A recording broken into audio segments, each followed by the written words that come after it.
वर्णिवेशरमणीय दर्शनं मन्दहासरुचिराननाम्बुजं पूजितं सुरनरोत्तमैर्मुदा धर्मनन्दनमहं विचिन्तये। असतो मा षड्गमय तमसो मा ज्योतिर्गमय मृत्युर्मा अमृतं गमय। ओम शांति शांति शांति। अस्मद्गुरुसमारम्भां नाथयामुनमध्यमां लक्ष्मीवल्लभपर्यन्तां वंदे गुरु परंपरा। આજની જ્ઞાન સભાની અંદર પધારનારા બધા જ ભગવદ્ ભક્તોને વેદાંતાચાર્ય, પુરાણ ઇતિહાસાચાર્ય અને ફિલોસોફી શાસ્ત્રી ડાકેશભાઈના હેતપૂર્વક જય સ્વામિનારાયણ. ભક્તો, આજની આ જ્ઞાન સભાની અંદર આપણે બધા ભગવાન શ્રી હરિના ધન્વંતરી અવતારના ચરિત્ર પર થોડી વાત શ્રવણ કરશું. બધા જ શ્રોતાગણો આ પ્રવચન એકાગ્ર મને કરીને શ્રવણ કરો. ધન્વંતરી ભગવાનની સ્તુતિ કરતા થકા પુરાણની અંદર મહર્ષિઓ કહે છે કે દેવાન કુશાન શુરસંગ નિપીડિતાંગાન દ્રષ્ટ્વા દયાલુ અમૃતમ વિતરીતુ કામઃ પાથોદિમંથન વિધૌ પ્રકટો ભવદ્યો ધન્વંતરી સ ભગવાન अवतात सदानः। अर्थात कि असुरों के द्वारा पीड़ित होने से जो दुर्बल हो रहे थे, उन देवताओं को अमृत पिलाने की इच्छा से ही भगवान धन्वंतरी समुद्र मंथन से प्रकट हुए थे। वे हमारी सदा रक्षा करे। आ प्रमाणे धन्वंतरी भगवाननी स्तुति करवामां आवी छे। જ્યારે કશ્યપના પુત્રો દેવતાઓ અને દાનવો ભગવાન શ્રી હરિની આજ્ઞાથી અમૃતની પ્રાપ્તિને અર્થે ક્ષીરસાગરનું મંથન કરતા હતા, ત્યારે એ ક્ષીરસાગરમાંથી સર્વપ્રથમ હલાહલ વેશ, કામધેનુ ગાય, ઐરાવત હાથી, ઉચ્ચૈશ્રવા અશ્વ, અપ્સરાઓ, કૌસ્તુભમણિ, વારુણી મદિરા, શંખ, કલ્પવૃક્ષ, ચંદ્રમા, લક્ષ્મીજી અને કડલી વૃક્ષ પ્રગટ થયા. અને જ્યારે દેવતાઓ અને દાનવોએ જોયું કે હજુ પણ ક્ષીરસાગરમાંથી અમૃતની પ્રાપ્તિ આપણે થઈ નથી, એટલે એ લોકો પ્રચંડ વેગથી સમુદ્રનું મંથન કરવા લાગ્યા. હજારો વર્ષ પર્યંત સમુદ્રનું મંથન કર્યું. ત્યારે એ સમુદ્રમાંથી સાક્ષાત શ્રીમદ નારાયણ ભગવાનના જ અવતાર એવા ધન્વંતરી ભગવાન ચતુર્ભુજ રૂપ ધારણ કરીને અમૃતનો કળશ લઈ પ્રગટ થયા. ધન્વંતરી ભગવાન અમૃતનો કળશ લઈને જ્યારે બહાર નીકળતા હતા, ત્યારે એમના નેત્રમાંથી હર્ષના બિંદુ છલકાઈ એ કળશની ઉપર પડ્યા. ત્યારે એ અમૃત કળશમાંથી એક વૃક્ષ પ્રગટ થયું, જેનું નામ હતું તુલસી. આ કથા જે છે એ પદ્મ પુરાણની અંદર આવે છે. ધન્વંતરી ભગવાન અમૃતનો કળશ લઈને બહાર નીકળ્યા એટલે અસુરોની દૃષ્ટિ ધન્વંતરી ભગવાનની ઉપર પડી છે. એ લોકો દોડીને ધન્વંતરી ભગવાનની પાસે આવ્યા અને અમૃતનો કળશ લઈ ત્યાંથી પલાયન થઈ ગયા. દેવતાઓ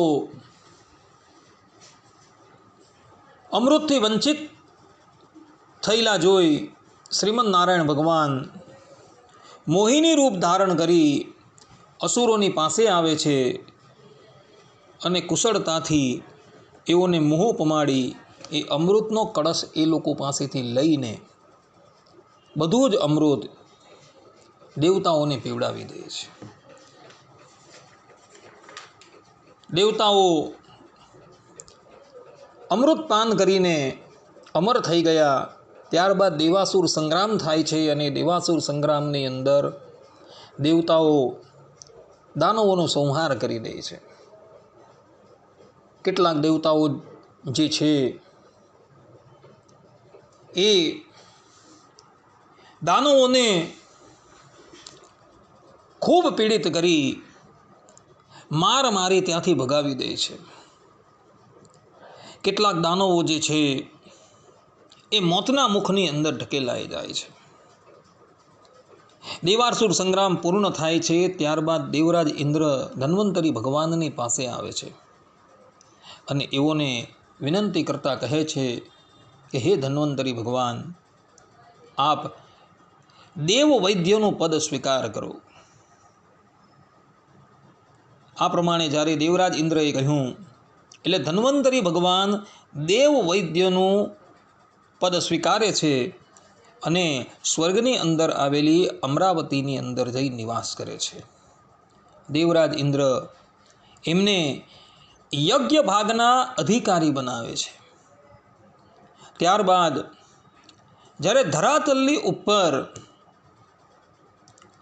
અનેકો વ્યાધિ ફેલાઈ ગઈ, મનુષ્યો વિભિન્ન પ્રકારના રોગથી કષ્ટનો અનુભવ કરવા લાગ્યા, ત્યારે એ જ ધન્વંતરી ભગવાન જે છે એ દેવરાજ ઇન્દ્રની પ્રાર્થનાથી કાશીરાજ દિવોદાસના રૂપમાં પૃથ્વીની ઉપર અવતાર ધારણ કરે છે.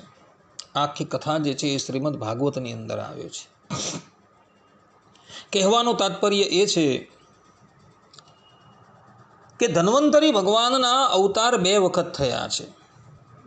સર્વપ્રથમ સમુદ્ર મંથન વખતે ધન્વંતરી ભગવાનનું પ્રાગટ્ય થયું હતું અને ત્યારબાદ ધરાતલની ઉપર જ્યારે મનુષ્ય અત્યંત રોગોથી ગ્રસ્ત થઈ ગયા ત્યારે આયુર્વેદ શાસ્ત્રોનો પ્રચાર અને પ્રસાર કરવાને અર્થે ધન્વંતરી ભગવાન કાશી નરેશ દિવોદાસના રૂપમાં પ્રગટ થાય છે.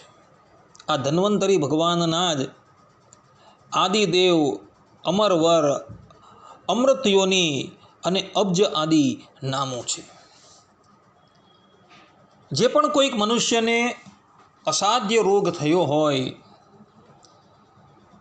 એ અસાધ્ય રોગના નિવારણને અર્થે કેવલ ધન્વંતરી ભગવાનનું સ્મરણ કરવામાં આવે અથવા તો ધન્વંતરી ભગવાનની ઉપાસના કરવામાં આવે ને તો એનો એ અસાધ્ય રોગ જે છે એ પણ નિવૃત્ત થઈ જાય છે.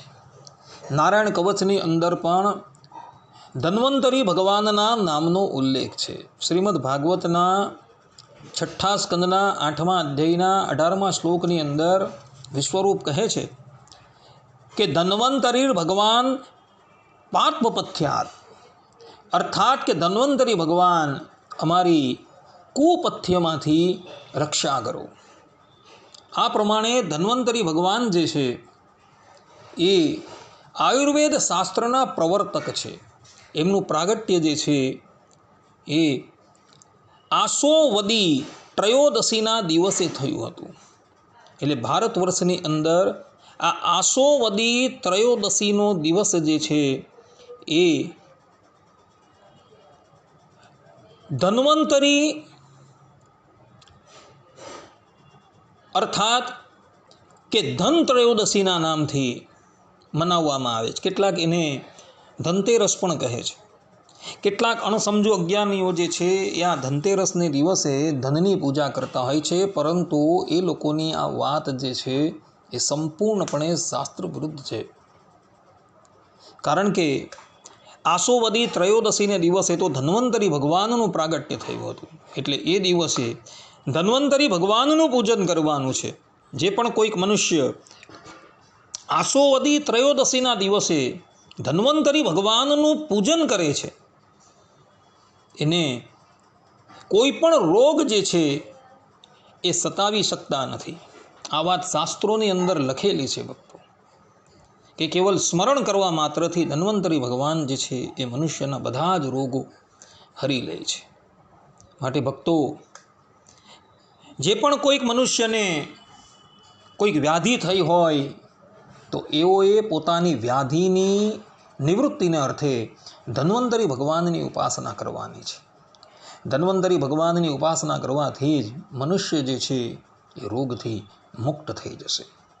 અને એમાં પણ આસોવદી ત્રયોદશીને દિવસે તો ધન્વંતરી ભગવાનનું પૂજન અવશ્ય કરજો, જેથી કરીને તમે બધા જ આખું વર્ષ વ્યાધિથી રહિત રહેશું. આ પ્રમાણે ભક્તો ધન્વંતરી ભગવાનનું ચરિત્ર જે છે એ શાસ્ત્રોની અંદર જોવા મળે છે. આટલું કહીને હું મારા પ્રવચનને અહીં વિરામ આપું છું. સર્વે સંતુ નિરામયઃ, સર્વે સુખીનો ભવંતુ, સર્વે ભદ્રાણિ પશ્યન્તુ, મા કશ્ચિદ દુઃખ ભાગ ભવેત અસ્તુ. જય સ્વામિનારાયણ.